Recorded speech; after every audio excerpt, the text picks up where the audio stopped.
Jeff, si Shaira buntis. Alam ba ito na asawa mo? Hindi ko ito pwedeng sabihin sa kanya hanggang hindi ko napapatunayan na ako nga yung ama ng batang yan. Ilang months na buntis si Shaira? Pumunsan daw siyang buntis. 2 months ka ng buntis? Why do you care? It's been 2 months since yung nag-sex tayong dalawa. Shay, what if baby ko eh? Napapraning lang ako. Paano kung tama yung mga sinabi mo noon? Hanggang sa salita lang si Jordan. Nasa una niya lang i-recognize yung bata. Alam kong kilala mo ang binan ko. Siguraduhin mo rin na hindi ka maglalabas ng peking resulta. Yes po, Mr. Maransala. Paano kapag nakuha na natin yung test result? Paano mo sasabihin kay Christy? Will you keep it now? Dapat ka matuwa ka pa eh. Kasi kapag nagkataon, magkakaroon ka ng totoong anak. Hindi yung anak mo kung sino-sino lang. Sinabi ko huwag natin pag-usapan dito.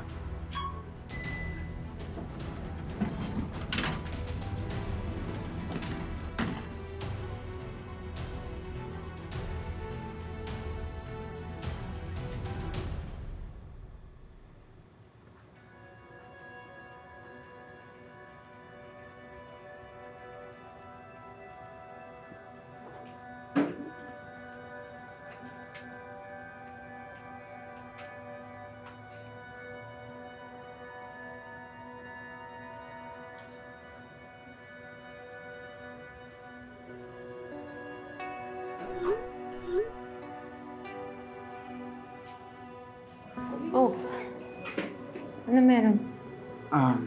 Kanina pa nag-message si Christy, ngayon ko na napansin. Mauna ka na. Pupuntahan ko si Christy. Ha? Uy, teka sandali. Iiwan mo ko? Jordan, baka nakakalimutan mo. Buntis din ako, ha? Wala akong panahon para makipagtalo sa'yo ngayon dyan. Okay? Baka medical emergency to. Kailangan ako ng asawa ko. Jordan, teka sandali lang. Bigyan mo din naman ako ng concern kagaya ng binibigay mo kay Christy at saka doon sa anak mo sa labas.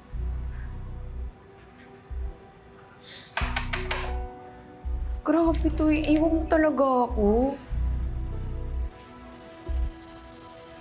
Based sa resulta ng ultrasound scan. Jordan! Ma, babe, what happened? Ba't sumakit siya, no? Thank God, nandito ka na. Ito, ina-explain ng doktor ko ano nangyari. Based sa resulta ng ultrasound scan, the baby is perfectly fine. There's no sign of preeclampsia or miscarriage. Pero bakit po siya nakaka-experience ng cramps? The discomfort is usually common kapag nagkakaroon ng tightening of the uterus. Kailangan niya lang uminom ng maraming fluids at magpahinga para mag-subside ang pain. Magre-reseta din ako ng magnesium supplements para hindi na mangyari ulit ito. Oh, thank you, Doc. Thank you so much. Thank you po, Doc. O siya, iwan ko muna kayo. Pwede ka na mag-ayos. Salamat, Doc. Thank you, Doc. Thank God. Thank God. Maayos ka. Yes, Mom. Thank you. Babe, Oh, sobra ako nag-alala. Akala ko kung ano nangyayari sa'yo. okay lang. Tsaka, ano ba? Nag-text ako sa'yo kanina kaso hindi ka naman nag-reply. Pasensya na, babe. Nagda-drive kasi ako eh. Hindi ko naman lahat nakasilent yung phone ko. Eh, Jordan, paano mo nalaman na nandito kami? Nakita ko yung text, ma. Ah, Text? Kaka-text ko lang kaya sa'yo kanina lang. Babe, kung nagdadrive ka pa uwi, paano ka nakapunta dito sa ospital ng ganun kabilis?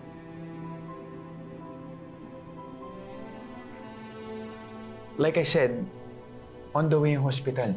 Pauwi ako. It was just 2 blocks away. So, pinilisan ko na yung pagpunta dito. Okay, fine. Sige na. Ang importante, nakarating ka na dito.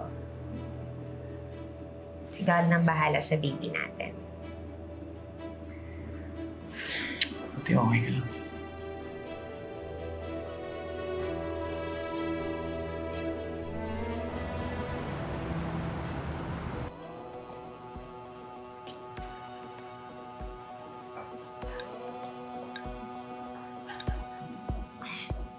Totoo ba, girl? Gusto talaga iinumin mo? Malamang buntis ako, bawal ako uminom ng alak. Kailan ka pa nagkaroon ng maternal instincts? Wawa. Di bagay sa'yo. Tingin mo ba gusto ko to? Na hindi ko nagagawa yung mga ginagawa ko dati? Malamang hindi. Wala naman akong choice eh.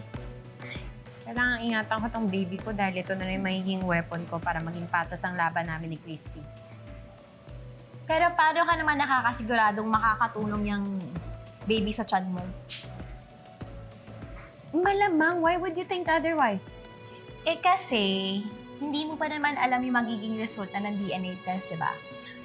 What if tama yung kutob nung abangers na kapatid ni Jordan?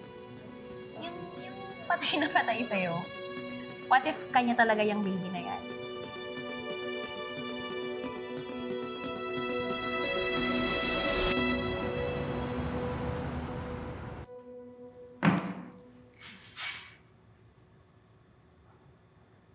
Ma'am, sir, parito na po ang resulta ng paternity test ninyo.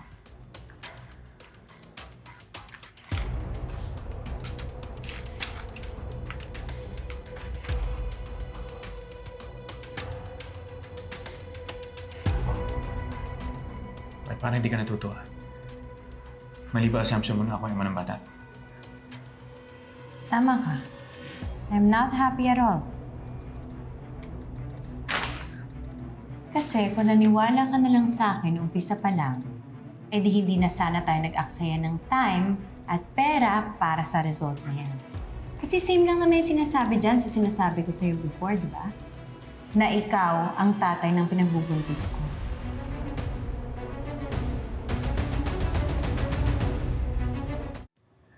Sigurado ka ba dito? Baka mamaya, hindi na naman to pare sa resulta ng mga nasa computer records niyo. Jordan, are you accusing me na finake ko yung result? Hindi ako katulad ni Christy na reyna ng kasinungalingan. Gusto ko lang makasigurado kung tama ang sinasabi ng papi nito. Sir, dinouble check ko po yung mabuti bago ko i-release ang result. I can assure you na accurate ang nakalagay dyan. Sir, kayo po ang biological father ng ipinagbubuntis ni Ma'am. Sige po sir, mauna na po ako. Thank you. Thank you.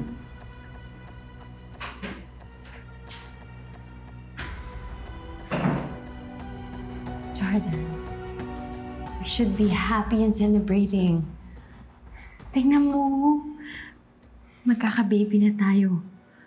Magiging tatay ka na.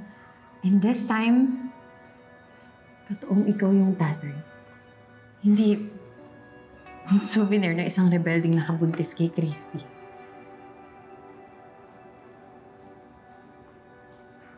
Bakit? I know, it's too much to take in, pero di ba ito din naman yung dream natin before, bago tayo magpakasal? Shaira, noon yun. Napakarami na nangyari. Hiwalay na tayong dalawa. Hindi na pwede yung dream na gusto mong mangyari. Dahil si Christy at Tori na ang pamilya ko. Jordan, pwede pa rin natin tuparin yung pangarap natin. After all, asawa mo pa rin ako. Just leave Christy. Bumalik ka na sa akin. Isama mo na rin si Tori. Kasi tayo naman talaga yung totoong pamilya eh. I am the one who's carrying your baby, hindi si Christy. I don't want to give you the wrong idea. Oo. Papanindigan ko yung anak ko. Kikilalanin ko siya ng mabuti. Gagawin ko yung obligasyon ko bilang ama, pero hindi na pwede yung gusto mong mangyari. Hindi na tayo pwedeng magbalikan dalawa. Pues kung mahal mo yung magiging anak natin, hindi mo siya bibigyan ng broken family. Hindi mo pwedeng ipilit sa akin to.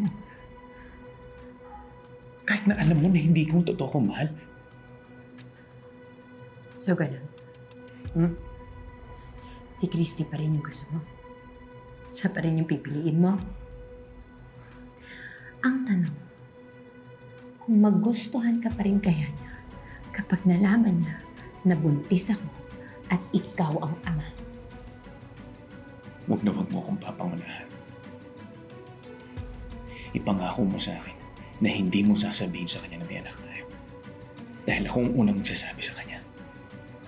Kaya mas mabuti pa, itikon mo na lang yung bibig mo.